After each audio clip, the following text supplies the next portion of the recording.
1, 2, 3, go. So question number 1 po. What are the things that you remember in your environment when you were my age? Ilan taon ka na ba ngayon? 17 po.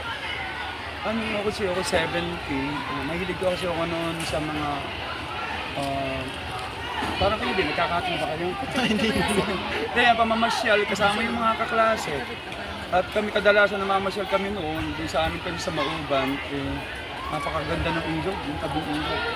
Yun yung pinakang pinupuntahan lagi namin. No? At noong panahon na yun, napakalinis ng ilog. Wala akong makikitang basura. Hindi kagaya ngayon, no, ang ilog natin parang palugod na, lalo na. Ewan ko lang ha, dito sa Infanta. Pero doon sa amin sa Mauban, nung umuwi ako, medyo ilog medyo hindi na kagaya dati.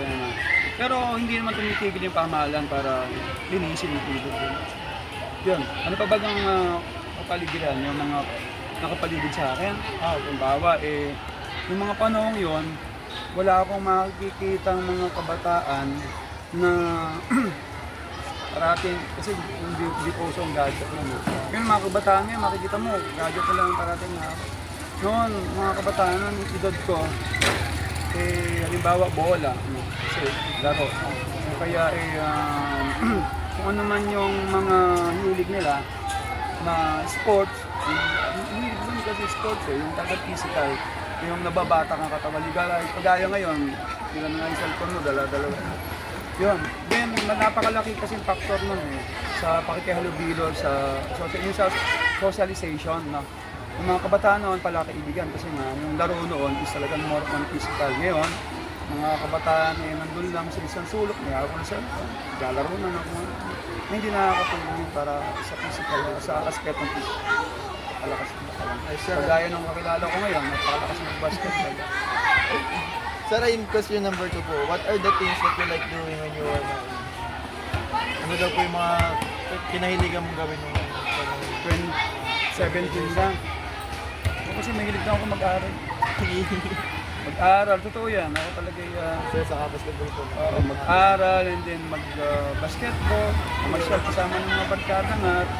Yung alam niyo yung pakutusan, sa kami kasi uso yung pakutusan, kasama yung mga klase, pupunta sa bahay nila, magluluto. Yun, yung malibangan namin ganun kasi wala nang cellphone, walang gadget, walang computer, pagawa ng assignments, pamamagitan. So, na-imagine niyo ba yung buhay namin noon na walang gadget? So talagang kami more on hands-on kami sa mga gawain namin.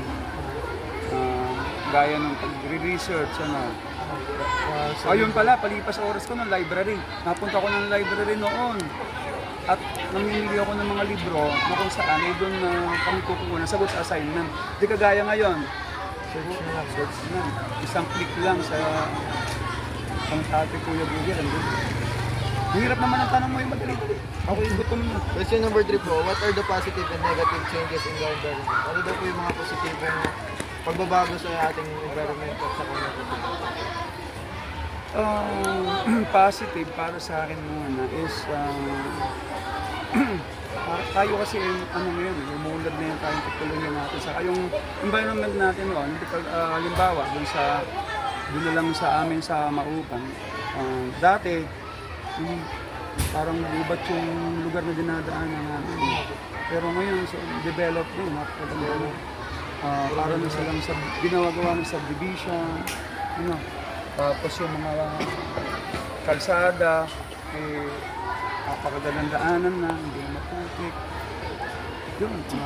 Kaya lang, sa negative is parang nawala na yung bang tawag dito yung ginhawang hatid ng halimbawa yung mga pinutol na puno, diba? Wala na mga puno, pinutol na dahil nga ginawa na siyang tapos yung mga palayan, wala na rin, pinabunan na, ginawa ng mga pastoral area. Nagiging sanino is malawakang pagbaha.